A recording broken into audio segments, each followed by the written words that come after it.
Bonjour à tous et bienvenue dans ce nouvel épisode de Restart Retail. Je suis Leïla Ruiz, fondatrice de Restart et ancienne directrice commerciale. Je vais pendant ces épisodes accueillir plusieurs spécialistes du retail et mettre en avant plusieurs métiers.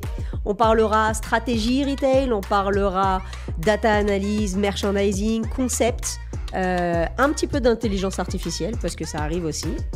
Et vous pouvez retrouver ce podcast sur YouTube ou sur les différentes plateformes pour le regarder dans votre pause ou dans votre voiture. Bonjour à tous, aujourd'hui je reçois Kady Watt qui est responsable média et marketing client et qui va nous parler de communication et de réseaux sociaux, j'espère. Kady, est-ce que tu peux te présenter rapidement ? Alors, bonjour Leïla, donc moi je m'appelle Kady, comme tu l'as dit. J'ai 33 ans et je travaille dans le prêt-à-porter depuis presque 3 ans maintenant. J'ai toujours été dans la communication. J'ai fait des études en com assez généralistes et j'ai fait une année de césure à Londres où j'ai appris l'anglais, où j'ai bossé encore dans la com.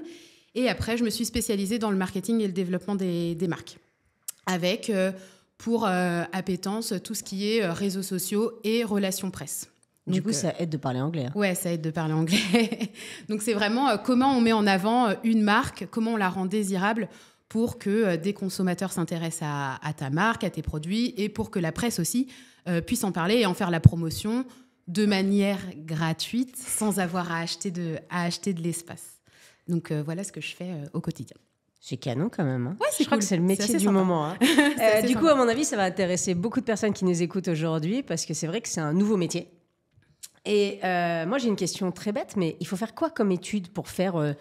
responsable média et marketing client? Alors, responsable média et marketing client, moi, dans mon quotidien, ça inclut donc, les réseaux sociaux, l'influence, l'événementiel, les relations presse, l'achat média et toute la gestion du CRM et de notre base de données clientes. Quelles études il faut faire? J'ai envie de te dire, il n'y a pas de parcours type. En fait, c'est un peu ce qui est intéressant dans la com, c'est que, comme je te l'ai dit au départ, moi, j'ai fait des études de com généraliste pour apprendre les fondamentaux. Et après, tu te spécialises, tu as plein de spécialités. Moi, j'ai fait dans le développement et les stratégies de marque. Mais dans nos métiers de com, tu te spécialises surtout avec tes stages, avec tes alternances. Moi, j'ai fait de l'alternance, en fait, avant. Et c'est en faisant mes alternances que je me suis plus ou moins spécialisée dans tel ou tel domaine ou dans tel ou tel secteur d'activité. Le retail, je fais ça quasiment depuis que je suis sortie des études, en fait, depuis tous mes stages. Donc, c'est vraiment en te formant sur le terrain, dans tes stages, dans tes apprentissages, en allant à la rencontre des gens aussi, que tu te spécialises in fine. Ok. Parce que je me rappelle quand même qu'on a été à un salon ensemble et que toi et les gens du salon, vous parliez chinois pour moi. Hein. Il y a quand même des termes très, très particuliers quand même dans ton métier. T'as raison. Il y a quand même des termes assez techniques qui sont spécifiques à la com digitale, à la communication, au CRM. Mais c'est ce que je te dis, du coup, tu les apprends presque sur le tas parce qu'en plus, c'est des métiers qui évoluent très vite. Ouais. Donc, dans une semaine, je vais avoir une discussion à côté de toi avec des termes qui existent peut-être pas aujourd'hui. Tu vois, comme donc, les jeunes où je comprends rien. Ouais, voilà, un peu. Et aujourd'hui, du coup, alors je rigole, je le mets dans le podcast aujourd'hui parce que on m'a fait beaucoup la réflexion que j'arrêtais pas de dire du coup, mais je vais me reprendre, hein, ça va, je vais m'habituer.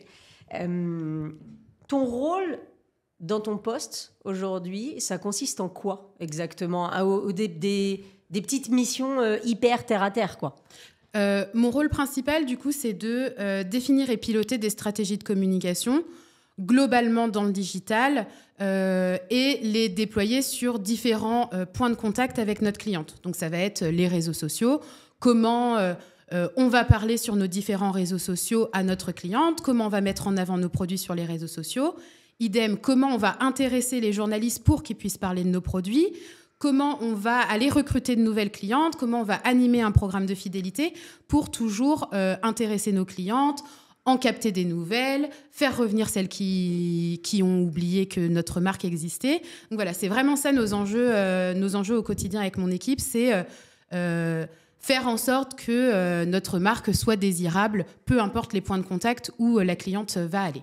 Hyper intéressant parce que souvent on a l'impression que les réseaux sociaux, la community management, tout ça, ça impacte que le e-commerce, mais finalement ça impacte aussi beaucoup les magasins. Je sais que en fonction du taux de visite du site, c'est ce qui influe aussi sur le trafic en magasin. Ouais, les réseaux sociaux, ça joue un rôle hyper important dans le trafic en magasin. Et c'est hyper intéressant ta question parce qu'on a tendance à penser que les réseaux sociaux et même la communication au global, ça joue pas directement sur les objectifs business d'une entreprise. Dans mon équipe, c'est très très important que tout ce qu'on imagine, tous les concepts et toutes les actions qu'on peut mettre en place au quotidien, elles servent les objectifs business de l'entreprise. On se doit de faire en sorte que ce qu'on publie sur les réseaux sociaux, ça capte assez l'intérêt pour que les gens, en effet, peut-être aillent dans un premier temps sur le site internet, fassent du repérage et par la suite aillent en magasin pour terminer du coup tout leur processus d'achat.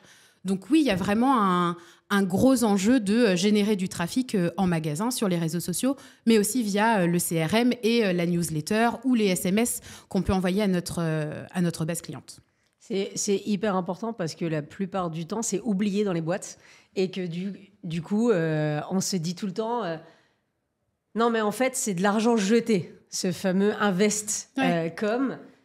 Et malheureusement, souvent, on trouve une corrélation entre la baisse de l'invest en com et la baisse du trafic en magasin. Ouais, bah c'est lié, c'est clair. C'est clair.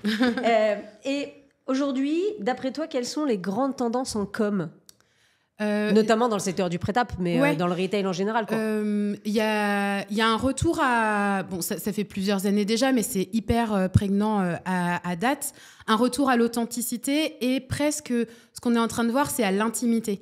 Par intimité, ce que je veux dire, c'est que maintenant, de plus en plus, les consommateurs, ils sont au fait de... Il faut faire attention sur les réseaux sociaux, pas trop se montrer, on ne sait pas trop ce qui se passe, où est-ce que vont atterrir tes photos et tout. Et il y a des retours aux communautés privées. Tu vois, c'est un peu l'essor de WhatsApp en ce moment, des groupes sur WhatsApp où les marques, elles vont sur WhatsApp pour avoir des communications presque privilégiées avec leurs clientes dans une safe place presque. Tu vois, à l'époque, c'était les groupes Facebook. Maintenant, on est sur des groupes... je suis vieille. On est je sur fais des partie groupes de la génération qui a encore un Facebook. Il y en a beaucoup qui ont encore des Facebook, mais maintenant, tu es sur des groupes privés WhatsApp ou sur des groupes privés Instagram. Et la marque, elle a une relation presque... pas face-to-face, mais en tout cas presque privilégiée avec la cliente. Donc, il y a vraiment ce retour-là à l'authenticité, l'intimité. Il y a aussi, et c'est très lié, l'utilisation de l'UGC. Ça, c'est du chinois encore. L'UGC, c'est le contenu généré par l'utilisateur, User Generated Content. En gros, c'est une photo, une vidéo, un avis qui va être posté, partagé par une cliente de ta marque. Et on sait que ça, c'est un véritable levier, notamment dans le secteur du prêt-à-porter chez nous, parce que y a un gage presque de une caution. Ouais. T'as une caution, c'est presque plus important que quand ta marque va te dire ce produit, il est bien. Si la créatrice de contenu que tu suis ou ta voisine à côté de chez toi, elle porte un jean, elle dit « Oh, c'est le jean parfait, il me va super bien ». Moi, j'ai cru voir une campagne... en tout cas, j'ai cru voir passer une vidéo comme ça il n'y a pas longtemps. Et du coup, tu as tendance à la croire plus que si la marque, elle te le dit, et à aller acheter le produit et à le tester par toi-même. Donc ça, c'est hyper important. Et chez nous... dans l'entreprise où je travaille, c'est vraiment une stratégie qu'on utilise en fil rouge. Mais l'UGC, du coup, la fille qui s'est pris avec son jean et tout ça, on l'a payée pour ça? Ou en fait, elle a décidé juste qu'elle aimait ce jean? Ou, tu vois, c'est ça. L'UGC, bon, ok, ça va jamais rentrer le... User Generated Content. Mais du coup, à chaque fois, ce que je me demande, c'est est-ce que c'est de leur fait ou est-ce qu'on leur a envoyé un produit en leur demandant de le porter, quoi? Généralement, l'UGC, c'est du win-win, en fait. Nous, quand on utilise de l'UGC, c'est contre de l'échange de visibilité. Elle le fait parce qu'elle est convaincue du produit, parce qu'elle l'a acheté, elle a fait la démarche parfois elle-même de l'acheter. Parfois, la marque va lui envoyer un produit, elle le teste, ça lui va, tant mieux, elle crée un contenu, ça lui va pas, elle crée pas de contenu, et voilà. Mais... nous, en tout cas, on ne rémunère pas nos clientes pour qu'elles prennent une photo et qu'elles postent une photo sur leur compte Instagram et qu'on puisse les réutiliser après. Et j'ai une question Comment tu fais aujourd'hui, alors je sais que tu bosses pour une marque de prêt-à-porter féminin, comment tu fais aujourd'hui pour adapter ta com aux différentes générations? Parce que tu as des millennials, mais tu as des X, tu as des vieux comme moi, tu vois. Et on n'est pas tous sur les mêmes réseaux, on ne s'intéresse pas tous à la même chose. Moi, j'arrive toujours pas à faire des danses sur TikTok, par exemple. Mais en même temps, je passe beaucoup de temps sur Insta, qui commence à être un réseau de vieux aussi, si j'ai bien compris. Ouais, en fait, ce qu'il faut, c'est parler leur langage et aller où ils sont. C'est ce que tu disais, chaque plateforme a son objectif et a plus ou moins sa cible. Nous, par exemple, dans l'entreprise où je travaille, on est sur une cible assez large, donc on va être plutôt multiplateforme dans nos communications. On va aller, par exemple, sur Instagram pour des personnes qui peut-être sont plus matures, qui cherchent plutôt des contenus plus léchés, avec plus d'inspiration. Et puis après, on va aller sur TikTok pour être plus dans l'instantané, plus dans la trend, pour aller capter peut-être en effet des clientes un peu plus jeunes. Ou alors, TikTok, maintenant, c'est aussi utilisé de plus en plus comme un moteur de recherche. Donc, essayer d'être prescripteur parfois sur certains sujets pour que quand tu tapes dans ta barre de recherche TikTok... Je savais même pas que tu pouvais taper un truc dans une barre de recherche TikTok. Ouais, si. Eh ben, tu retrouves les contenus de ta marque qui remontent. Okay. Donc voilà, c'est parler leur langage et aller où ils sont. Mais du coup, tu communiques sur toutes les plateformes? On communique sur toutes les plateformes. Moi, je pense qu'il n'y a pas une plateforme plus importante qu'une autre. Elles sont assez complémentaires. C'est ce que je te disais. Tu vas voir Instagram pour plutôt des contenus d'images de marque, des contenus très léchés. TikTok pour de la tendance, pour de l'instantané. Et puis, il ne faut pas aussi oublier LinkedIn qui fait un peu une remontada en ce moment. T'as raison, oui. LinkedIn qui va travailler ta marque employeur, mais pas que, qui va aussi travailler l'intérêt que des gens pourront avoir pour ta marque, le B2B aussi, aller capter des nouveaux prospects, des nouveaux... C'est bon pour l'image de la marque. Ouais, c'est bon pour l'image de la marque. Donc en fait, tout est complémentaire avec évidemment des objectifs différents et du coup des prises de parole et des contenus différents. Mais du coup, tu dois embaucher des gens différents pour gérer tes différentes plateformes ou tout le monde peut à peu près toucher à tout? Tout le monde peut à peu près toucher à tout dans mon équipe. Moi, par exemple, je suis pas douée pour faire du contenu Insta. Ouais, après, encore une fois, tout s'apprend, j'ai envie de te dire. Ouais. Mais tu vas quand même avoir des experts qui existent sur différentes plateformes. Dans l'entreprise où je travaille, on se fait accompagner sur la stratégie LinkedIn parce que c'est une stratégie qui est totalement différente que la stratégie pure produit, image de marque qu'on va avoir sur Instagram. Donc, oui, tu peux toucher à tout, mais parfois, tu as besoin d'un spécialiste parce que sur ces métiers-là, tout va hyper vite. Et en fait, dans le quotidien, tu n'as pas forcément le temps de te rendre compte qu'il y a une tendance qui a émergé ou qu'il y a une manière de faire qui est celle-ci sur tel ou tel réseau. Ok, je comprends. Hyper complet. Hein. Je me suis toujours posé... Je vais poser une question relou. C'est pas trop compliqué de gérer des influenceurs. Je sais pas si ça se fait encore. Il y a quelques années, moi, je bossais pour une autre marque de prêt-à-porter où on bossait tout le temps avec des influenceurs. Et parfois, ça se passe bien. Parfois, c'est plus compliqué. Et toi, vu que tu gères ça tout le temps, ça va? C'est pas trop lourd? Nous, le marketing d'influence, ça fait partie intégrante de notre stratégie de communication globale dans l'entreprise. Ça a vraiment une part cruciale dans nos plans d'action. Alors oui, c'est pas simple parce que c'est de la gestion de l'humain. Quand ça se passe bien, ça se passe bien. Quand ça se passe moins bien, évidemment, ça peut être plus compliqué.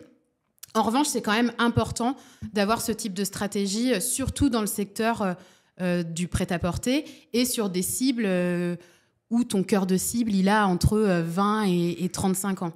Parce que ça humanise ta marque, ça te permet d'aller capter des communautés qui n'auraient peut-être pas considéré ta marque si leur créateur de contenu préféré n'en avait pas parlé.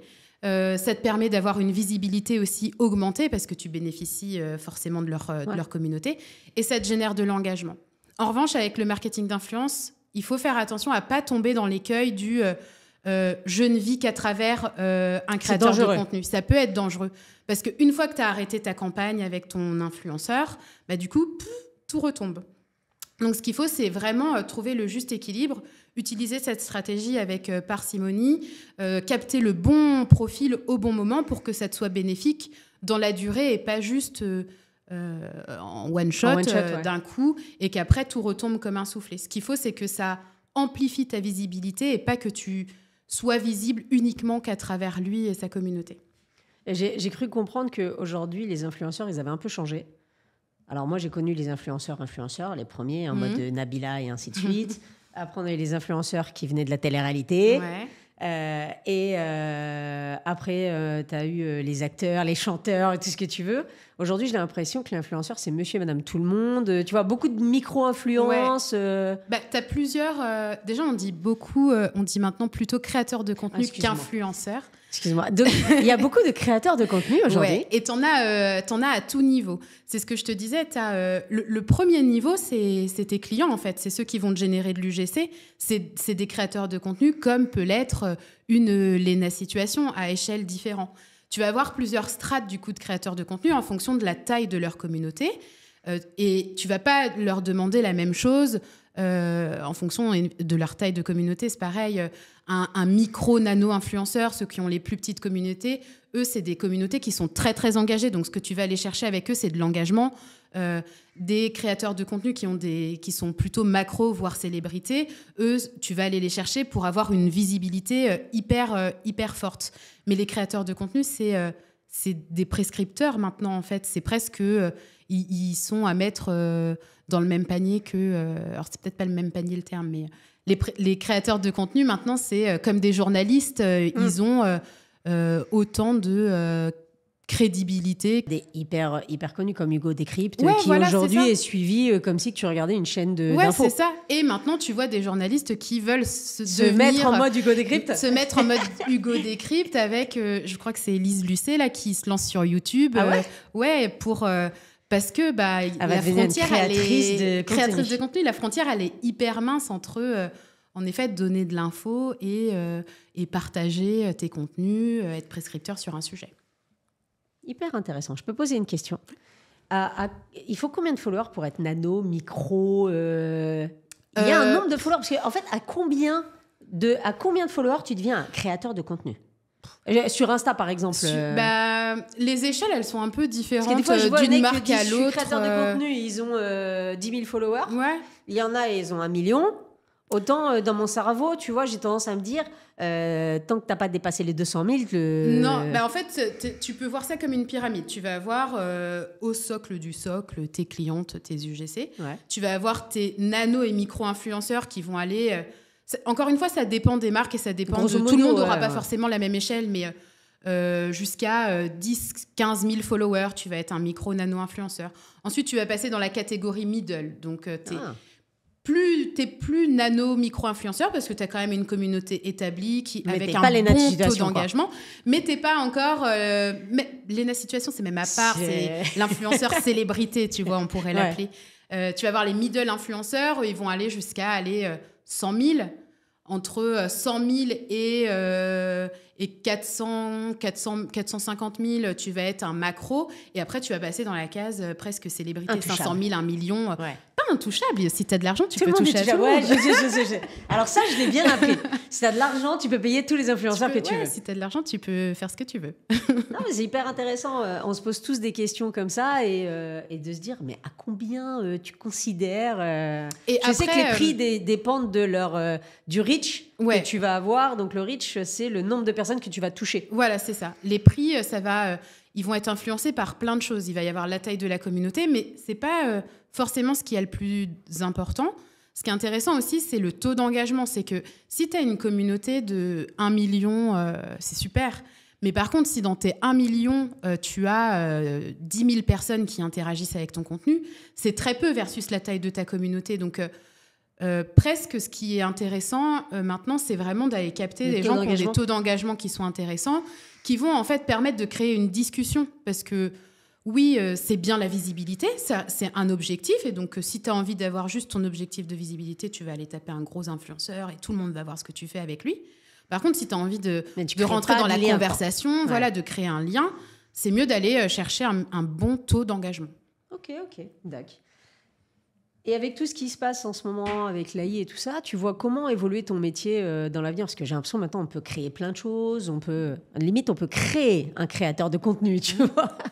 Ouais, bah, tu as des créateurs de contenu virtuels qui existent sur TikTok. J'ai vu qu'en Asie, tu pouvais faire ton... Ouais.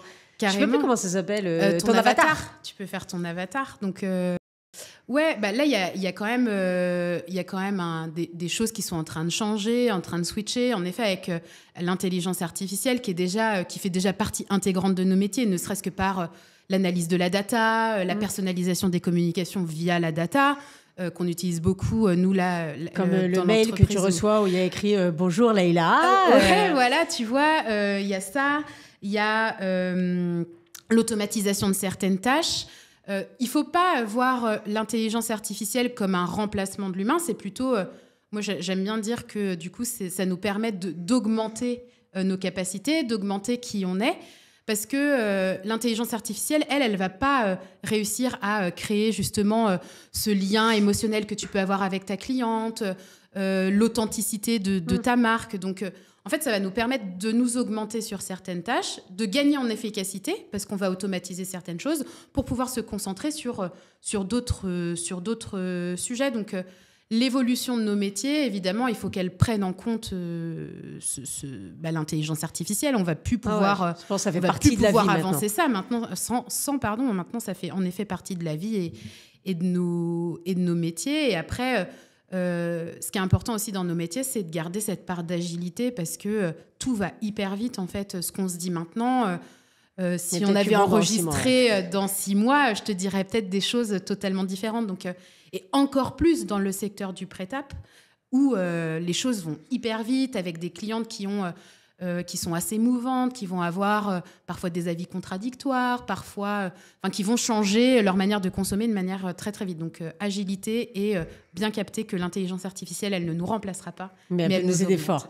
Par exemple, ouais. c'est de l'AI qui répond quand par exemple, on voit beaucoup de campagnes de DM sur Insta et ainsi de suite, on te dit commande ça. Et on est d'accord que c'est les chatbots. C'est pas une personne qui est en train de répondre à tout le monde quand même. Non, tu vas avoir beaucoup de chatbots. Après, moi par exemple, dans mon équipe, le community management, il se fait manuellement pour personnaliser les réponses.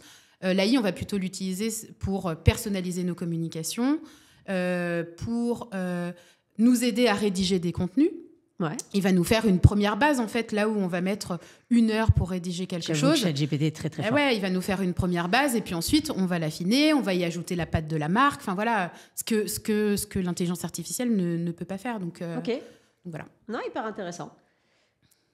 Et quel conseil tu donnerais à quelqu'un aujourd'hui, du coup, qui veut se lancer dans ton métier, se lancer dans la com, le marketing Premier conseil, c'est... Parle anglais. Parle anglais, c'est bien, en effet. Non, rester curieux et s'informer sur les tendances. Vraiment, essayer de faire de la veille de manière assez systématique tout le temps.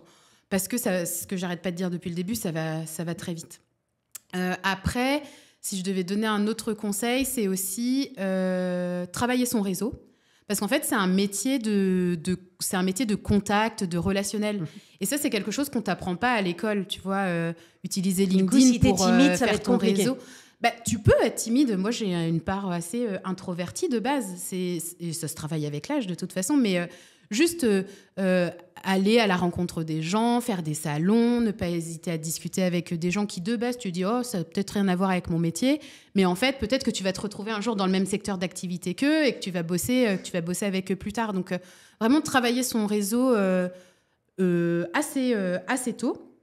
Ensuite, toujours travailler aussi sa créativité. C'est des métiers où on n'a pas besoin d'être créatif, on ne te demande pas d'être DA ou quoi que ce soit, mais tu dois quand même avoir une part de créativité assez importante quand même.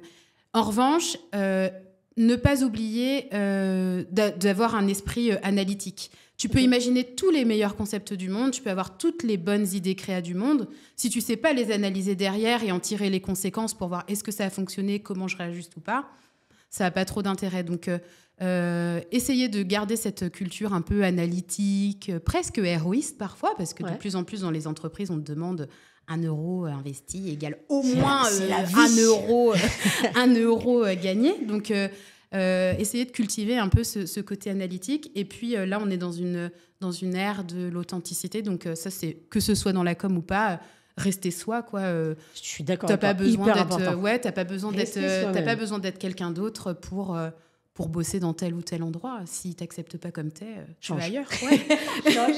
Et on en parlait hier, mais du coup, il faut savoir faire des montages ou pas?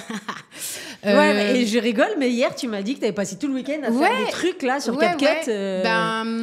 C'est ce que je te dis. Eh oui, ça fait partie d'un conseil que j'ai pas dit. C'est savoir aussi maîtriser les outils et avoir les codes.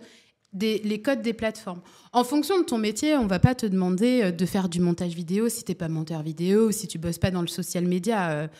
C'est pas le point de savoir vraiment maîtriser tous les outils, mais c'est vrai que ça peut être un plus de savoir faire un petit montage vidéo quand tu bosses dans les réseaux sociaux, pour montrer, pour pouvoir aider aussi parfois ton équipe parce que ils peuvent être sous l'eau et si tu peux leur donner un coup de main opérationnel, c'est toujours bien. Donc je pense que pas avoir une maîtrise complète, on peut pas maîtriser tous les outils, mais au moins savoir appréhender les outils principaux et les plateformes principales, c'est un plus quand même. Carrément. Ouais. Et pour finir, j'ai une dernière question. Est-ce qu'il y a une réalisation, un event, quelque chose que tu as fait et qui te rend hyper fière? Ouais, écoute, c'est assez récent. Ça date d'il y a quelques mois. On a bossé sur un événement pour mettre en avant toute notre collection fin d'année. Ouais. Et en fait, c'est pas juste un événement où on a invité des créateurs de contenu, de la presse. C'était vraiment pour moi et pour beaucoup de mes collègues avec qui on en a discuté, un peu la consécration de tout un travail d'équipe, toute une réalisation 360. Dans l'entreprise dans laquelle je viens, on sort d'une période qui a été compliquée. Il y a eu des fermetures de magasins, il y a eu des postes qui ont été supprimés, des projets qui ont été mis à l'arrêt. Et là, c'est vraiment, on reprend un peu les choses. On a tous bossé ensemble. Cette histoire, on l'a racontée, déclinée sur tous les points de contact. Et du coup, cet événement physique, c'était un peu la consécration de tout ça.